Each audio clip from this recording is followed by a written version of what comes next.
Welcome to the Human Intimacy Podcast. Dr. Kevin Skinner, MaryAnn Michaelis, licensed clinical social worker. Today, MaryAnn, we're going to talk about emotions. Right. And throughout our career, in my career, I know you've experienced people who run into situations where they'll say something like, I can't feel this. It's not okay. So today we're going to be talking about emotions and what we do with emotions that maybe we are uncomfortable with. So, MaryAnn, get us started. What are your core thoughts? Dr. Skinner, this week especially, I've noticed something that as a therapist I maybe hadn't consciously noticed before. Mm. And as I've been working with my clients, I've noticed that there's a tendency for us, I think just as humans, where we'll be maybe stepping into a place where maybe I'm stepping into some emotions and we know that emotions can feel scary and big and heavy and I don't know how to manage them or what to do with them. But I think there's a place that we haven't talked about, and that's about giving ourselves permission to actually go into the emotion because our logic gets tied up here and our logic says, well, you're not allowed to feel that, or that's not acceptable, or you have to justify, like you have to logically and mentally justify this emotion, and that's not justifiable, so you can't feel it. And it's an internal process that I've just really been observing that happens. And so we start to step into it and we exit back out because no, I'm not allowed to have that emotion. It doesn't make sense. So many years ago, I learned this from a friend where she grew up in a home where anger was defined as a sin. And I think about just that statement in of itself. So what do I do when I feel something? Because the first initial anger that we feel is not a conscious choice. We experience it in the moment. It is there with us. We might not understand why we're angry, might not understand the intensity we feel, the physiological sensation. And yet, if anger is a sin, and I'm already feeling a sin because my body is responding to a threat. Can I pull that out just a little bit more, Yeah. Dr. Skinner? Because I think when we're talking about that initial physiological response, our logic thinking brain has not even kicked in yet to put a label on, I call this anger. All that's happening is we are having an emotional experience and our Mm, body is reacting and responding to something. And then later on, that's where our thinking brain comes and says, I'm going to label this anger. And oh, that's bad. I can't do that. But mm. initially, we are just having an emotional experience. And then the thought part comes in, and it's like a policeman and says, nope, you cannot go there. Right. Right. So I first learned about this concept from Dr. Joseph Ledoux, and I think I've shared this before on the podcast. But when he was researching how our brains experience thoughts and emotions, he said clearly the research shows that we feel fear or we feel an emotion before we think. And that's not just an opinion.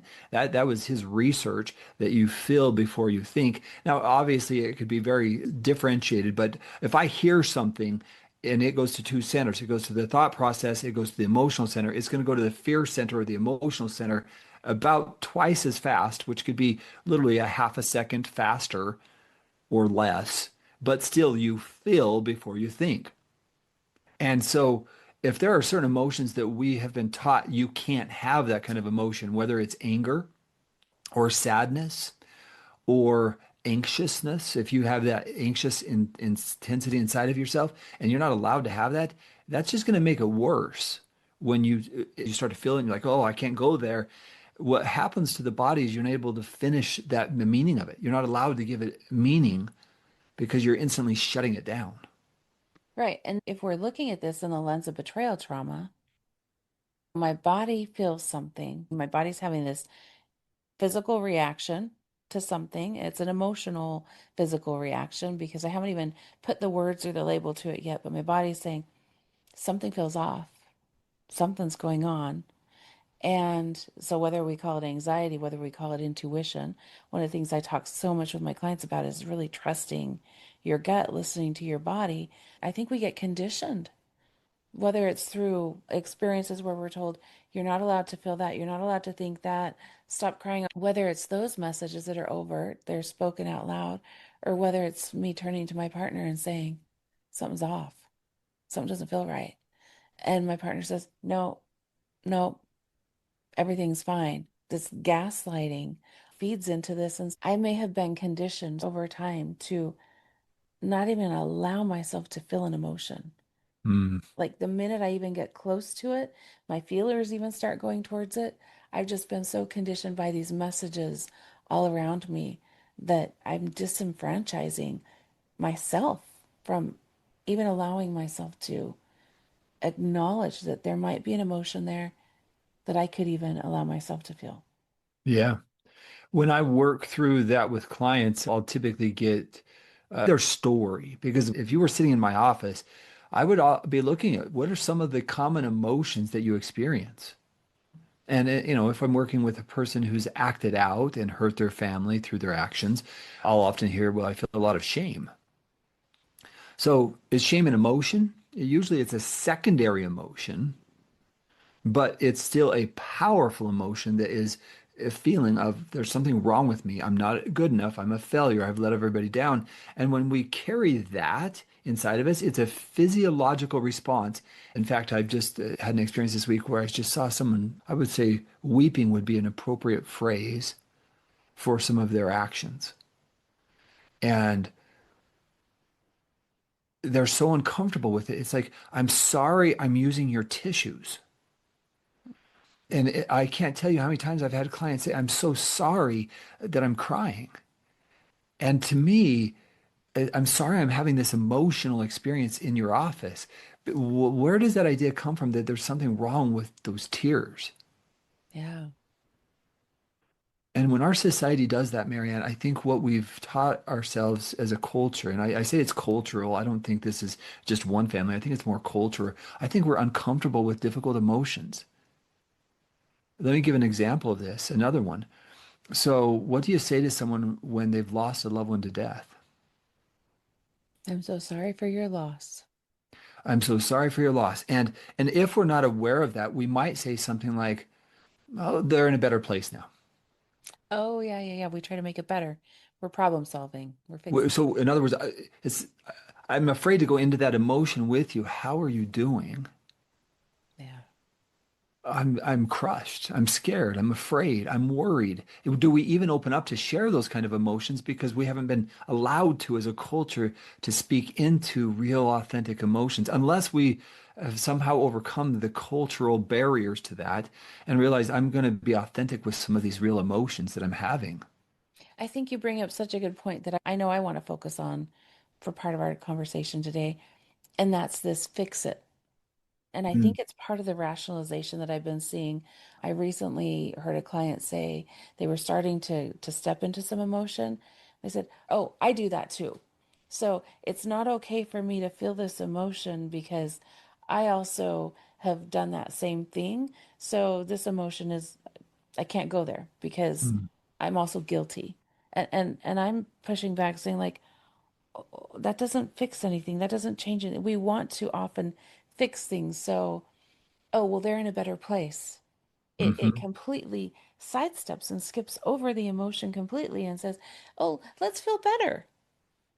We just glossed over it. We just completely missed such a big pool of emotion that's deep down there that needs to be felt and expressed. And I think one other part of this that I want to make sure that we're talking about is most of the time, like going back to what you said with your client sitting in the office and, coming in when you're saying, like, hey, what are you feeling?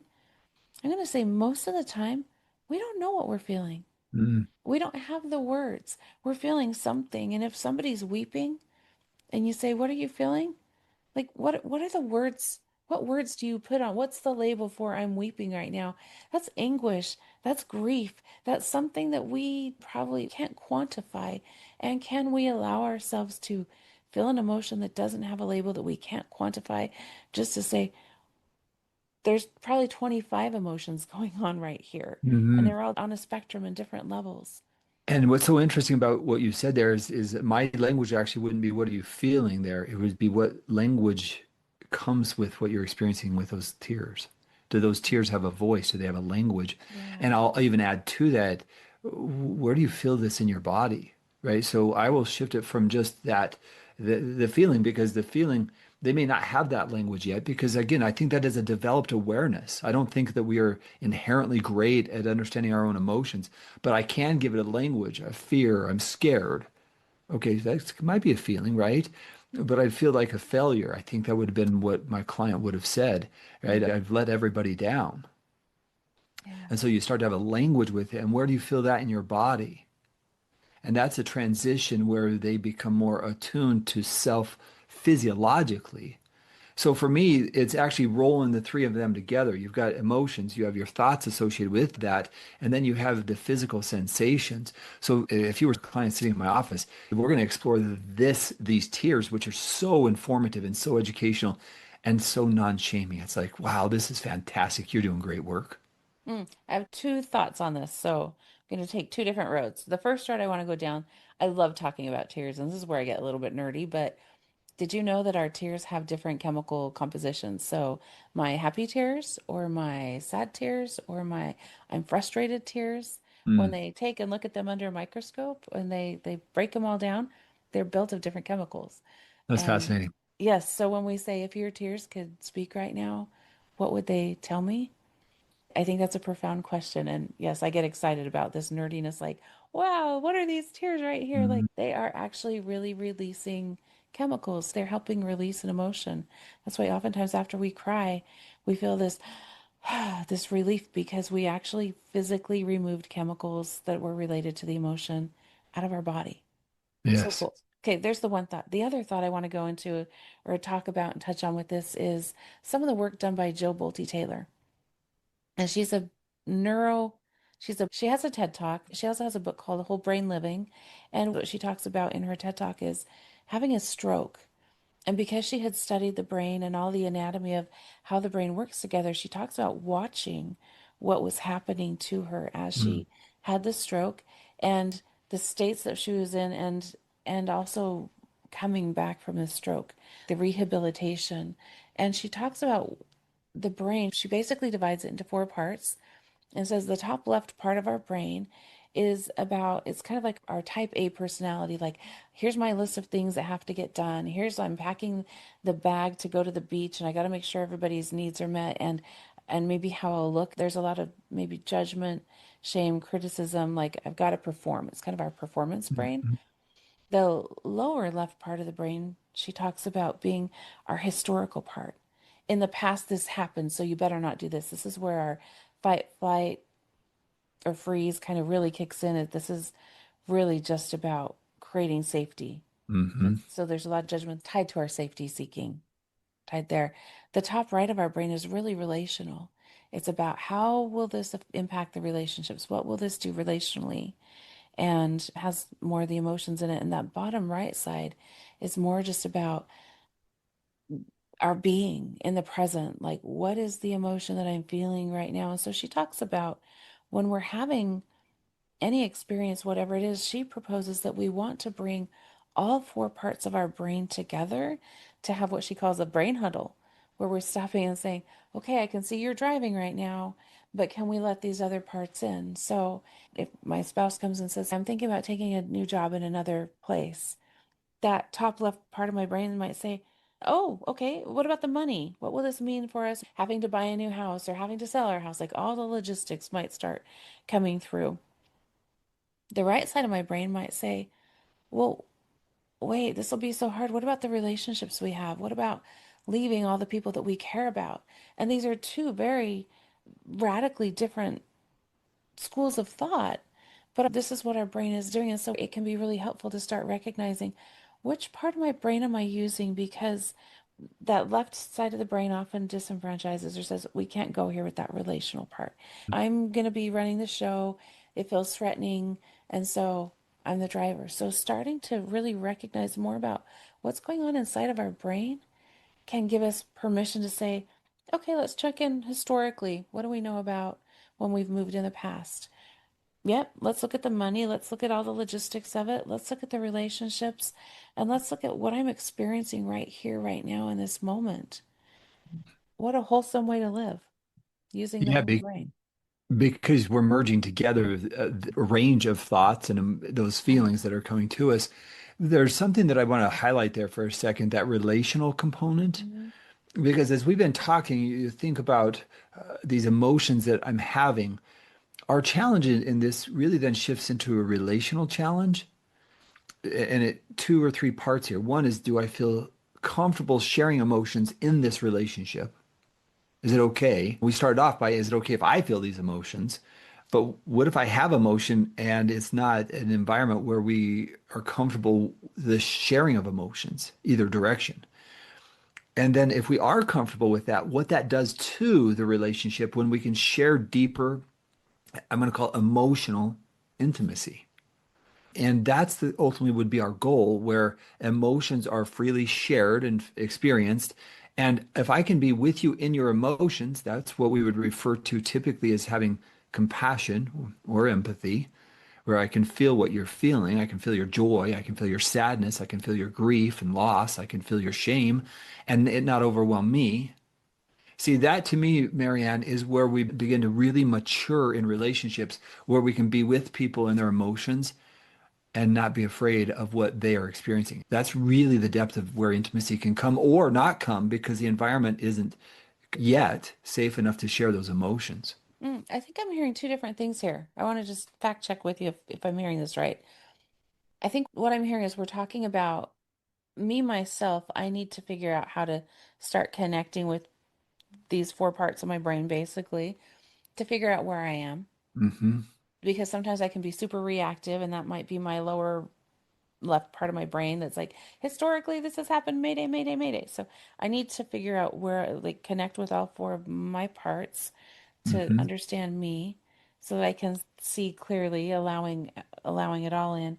But what I think I was hearing you say, if I'm getting this right, was when I've done that with myself, or I'm in the place where I'm doing that, I've learned how to do that, this mastery, facing the world from this place.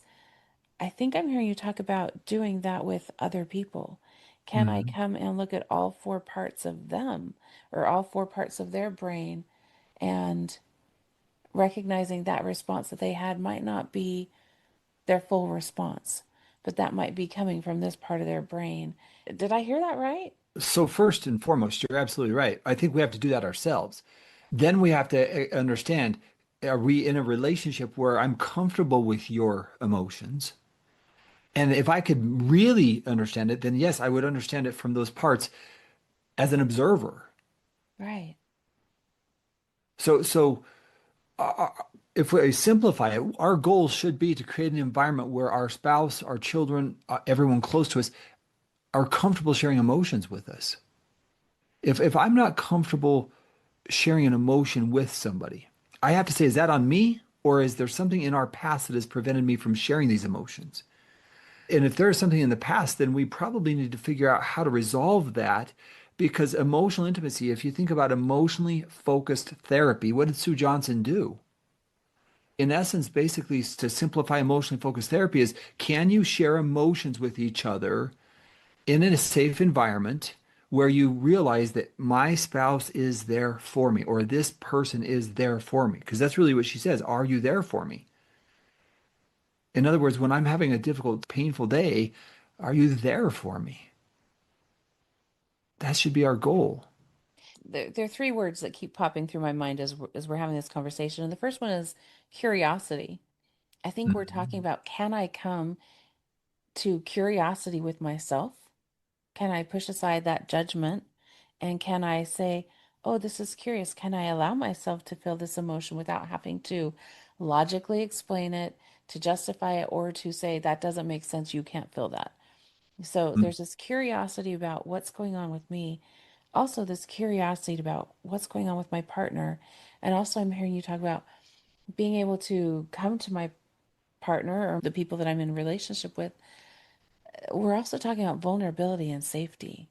Hmm. And that's all the interpersonal relationship. And can I come with curiosity? One of the tools that I talk about in my couples communication course and also the reflective listening course is, can I put myself in my back pocket and just show up with this curiosity to understand, okay, you're speaking right here from this place, but that's not all of you. That's not everything in this moment. This is because of whatever is going on for you. This is the part of your brain that's speaking, but can I be curious and can you feel safe? But can we create safety so that you're vulnerable enough to feel like you can share these things with me and so that I can hold space for that. And I think, especially when I'm looking at couples who've struggled with betrayal and infidelity in a relationship, the essential element, I believe, of rebuilding trust and healing comes from that ability to hold somebody else's pain. Can I sit with you when you are having this pain? And instead of taking it internally and reacting, making it about me, can I see you fully and just allow you to be you? And can I absorb that and sit here with you and let that be your emotion without me owning it, without your emotion having to be mine or justifying it or saying, you can't feel that way. That's not right. Can I give you permission to have your own emotions? Yeah, so interesting because there's many dynamics to what you just said. Can I allow you to have those? But let's take it a step further. What if I am coming to you with an emotion, almost with an expectation that you should fix it, you should make it better? Now I'm putting pressure on you to soothe me within my emotion, contrasting that with I'm feeling this fear. I don't know what to do with it, right? And being with somebody who can allow you to express it without them being the person who's going to make it all better. Because I think when I hear betrayed clients come to my office, they're expressing a fear and they want their spouse to make the fear go away, which would be comforting, right? I want to make it better. I often hear the betraying spouse say, I try to say the right words and I try to do this, but I don't say it the right way. I mumble, I bumble, I stumble, and I don't do it the right way. But this is where people misunderstand. You're trying to fix the emotion rather than be with the emotion, MaryAnn. That's where the problem is. They'll say something like, "Oh, well, I love you," or "I'm sorry," trying to fix the emotion when that's not what the betrayed spouse needs. You know what they need? Help me understand. Tell Yeah. me more. I'm here. I just want to understand what you're experiencing. Dr. Skinner, I think you just blew this out of the water. I think the way that we have learned to see emotions is all wrong. Mm, Because when we have children who scrape their knees, we have babies who need a wet diaper or are scared. What do? We pick them up and we hold them, we rock them. We're not fixing it. We are soothing by just our touch, by our presence, by our being there. I can't fix a baby's diaper rash. I can't mm, change their pain, but I can be with them and I can soothe them. And I think what you said is we have been conditioned or learned that I can fix your emotions. And rather than saying, I can soothe you, just me being with you, holding your hand, hearing your pain, that's actually the way through our emotions relationally. I can't fix anything. I can say I'm sorry until I'm blue. That's not going to fix your pain. But can I sit with you while you share your pain? Not even just sharing your pain verbally, it's you being vulnerable enough to have your pain and let me witness it. I think it's more of a mm. witnessing each other's pains. I've got to be able to allow myself to be vulnerable to let you see my pain and then you witness it. That's very Right. different than fixing. Yeah. And that's where I think we've misplaced that approach to being with people and their emotions. It's again the mindset I need to fix this or I need to repair it. And I could even go the other direction when a person is acted out and they go to their partner, "Are we okay?" They're actually asking their spouse to affirm that they're okay, but am I really okay? No, I'm hurting. I'm suffering. Do you really want to hear me say that I'm suffering in this moment? So you often will have two people looking for reassurance or comfort. And who gets to go first here? Well, in most cases, they don't. And so they both feel misunderstood.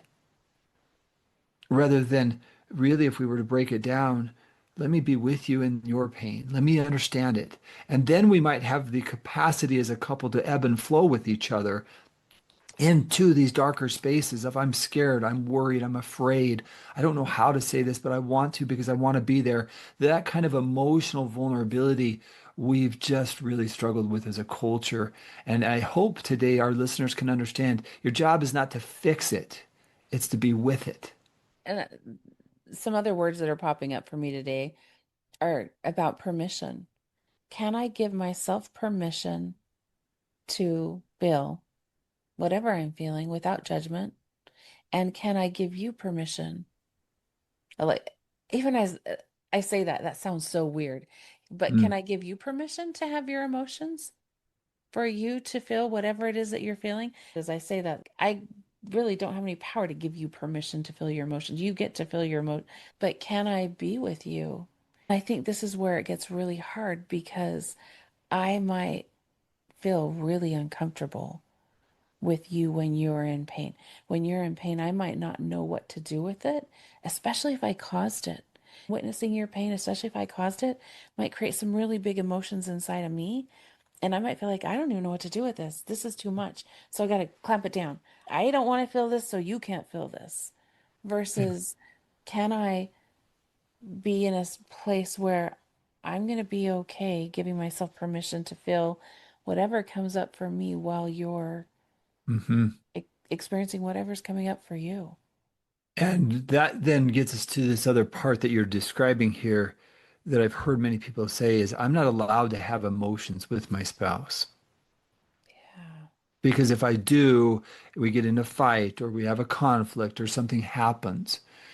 And that's not the kind of relationship that's going to thrive. Ultimately, when we're going to be successful, it's the capacity to experience emotions with each other in a way that we both feel heard, we both feel understood. I don't feel like you're ignoring me or you're overwhelmed by my emotions. I want to emphasize that it is a skill to learn. What Daniel Goleman called it emotional intelligence.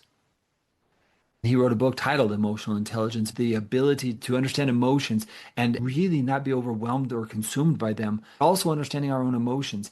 But if I'm in a relationship, Marianne, and I can't share emotional feelings, I'm going to be frustrated. I'm going to eventually explode. I'm going to hold back and withdraw from the relationship because I'm an emotional being. We are emotional beings. And when we don't know what to do with those and we can't turn to our spouse or partner, we're going to do something with them. We might turn to drinking or we might turn to spending or gambling or sex or something because we don't know what to do with these emotions. That's not ever to blame a spouse. It's just to simply say the dynamics are not working and why can't we share those emotions? If I can't share an emotion, I've got to figure out why, Marianne. That's I'm my so glad. job. I'm so glad you went there because that's my question as you've been saying this. Why can't you go there? What is it that's keeping you from that? And so is that it feels too unsafe to be vulnerable? Mm, I hear clients talk about weaponizing. So if I share this vulnerable thing, it will be turned into a weapon and be used against me. And so I can't share that. And so then we're talking about building up the walls. But when I work with individuals, as we're using some of the EFT tools of mapping out and figuring out what's that deep yearning deep down below, what I see, it's almost always the same. Just like that child that wants to be soothed when they're hurting. Deep down, both partners in a coupleship want connection. They want to be mhm. seen. They want understanding. They want that deep attachment. And when they Absolutely. don't get it, then they have these reactions and they close down and get further and further apart. Now it feels like I can't. Yeah, and to leave our listeners with some thoughts today, Marianne, I think here's some of my key takeaways. One is this. Am I creating enough personal awareness and insight that I can understand and express my own emotions?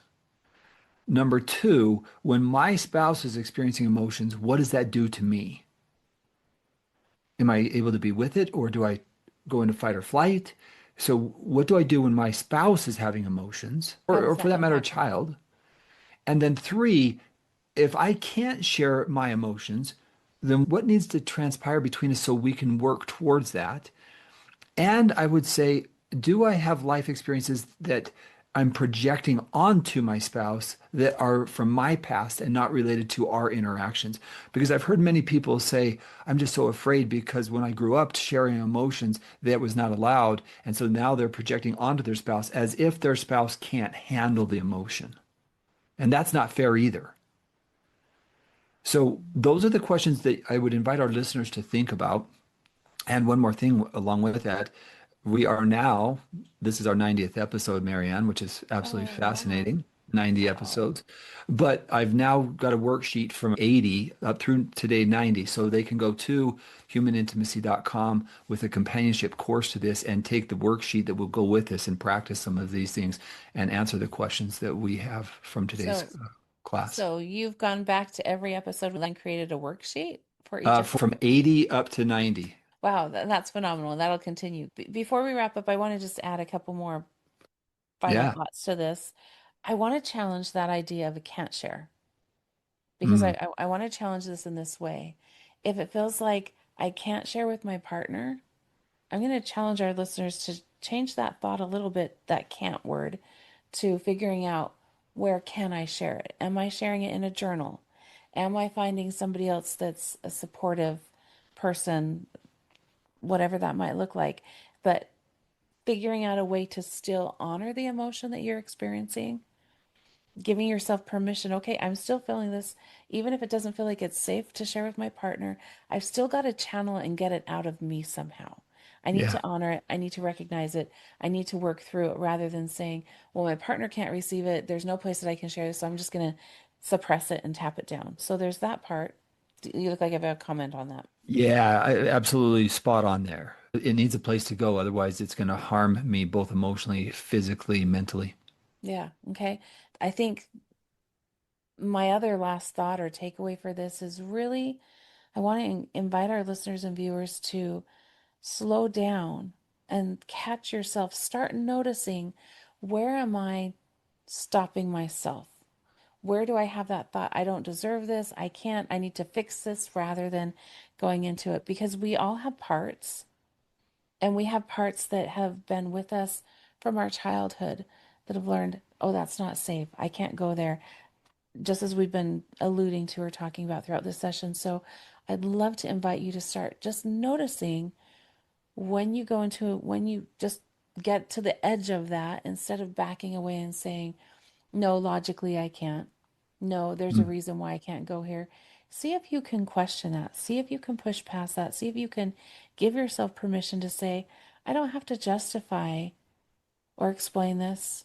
There doesn't have to be a reason or even a name for what this emotion might be. I'm going to just allow myself to feel it without judgment. mm, I'm just going to come with curiosity and give myself some self compassion and some grace that I'm feeling something. I don't know what it is. I don't know the words for it, maybe, or I don't have a logical justification that would say, it's okay for you to feel this way. This just happened. Okay, that makes sense. You would feel that way.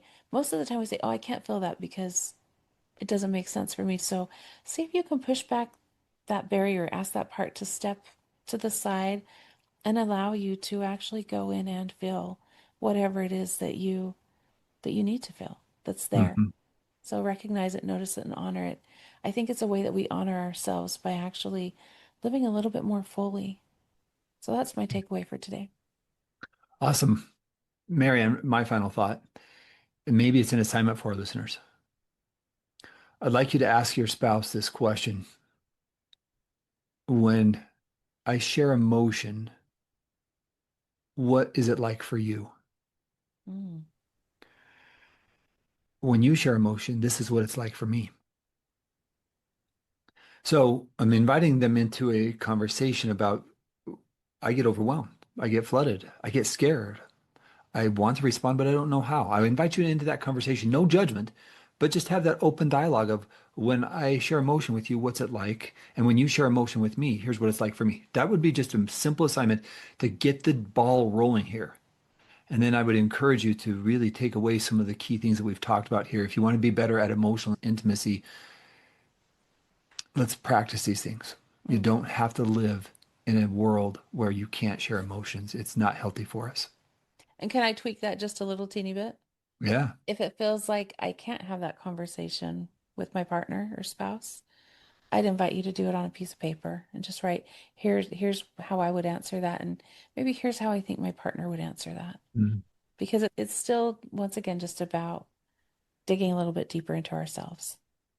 And even if you think you can't, it would be very appropriate to say, I would like to have more meaningful emotional conversations. because I think that would help our relationship. I'd like us to learn how to do that. So that's an opportunity to lean into. I would like this. That's an expression of I want us to get better. I want us to be stronger as a couple. So I would close with that part. And then just a reminder to our listeners, if you haven't been to Rise, Hope and Healing from Sexual Betrayal, that's a new podcast that's out. And Mary and I did that, focusing specifically on individuals who are trying to heal more from sexual betrayal. And then Reclaim podcast. This podcast is designed to help individuals who've been stuck in pornography. So we'd invite you to do that. And if you haven't signed up for the companionship course for this free podcast, you can go there, get the assignments. And finally, in the beginning of November, we're going to be announcing the dates and speakers for the upcoming second annual Human Intimacy Conference, which will be in March. I'm excited. We've got a great lineup of experts. Awesome. All right. Thanks for the conversation, Dr. Skinner. It's always lovely.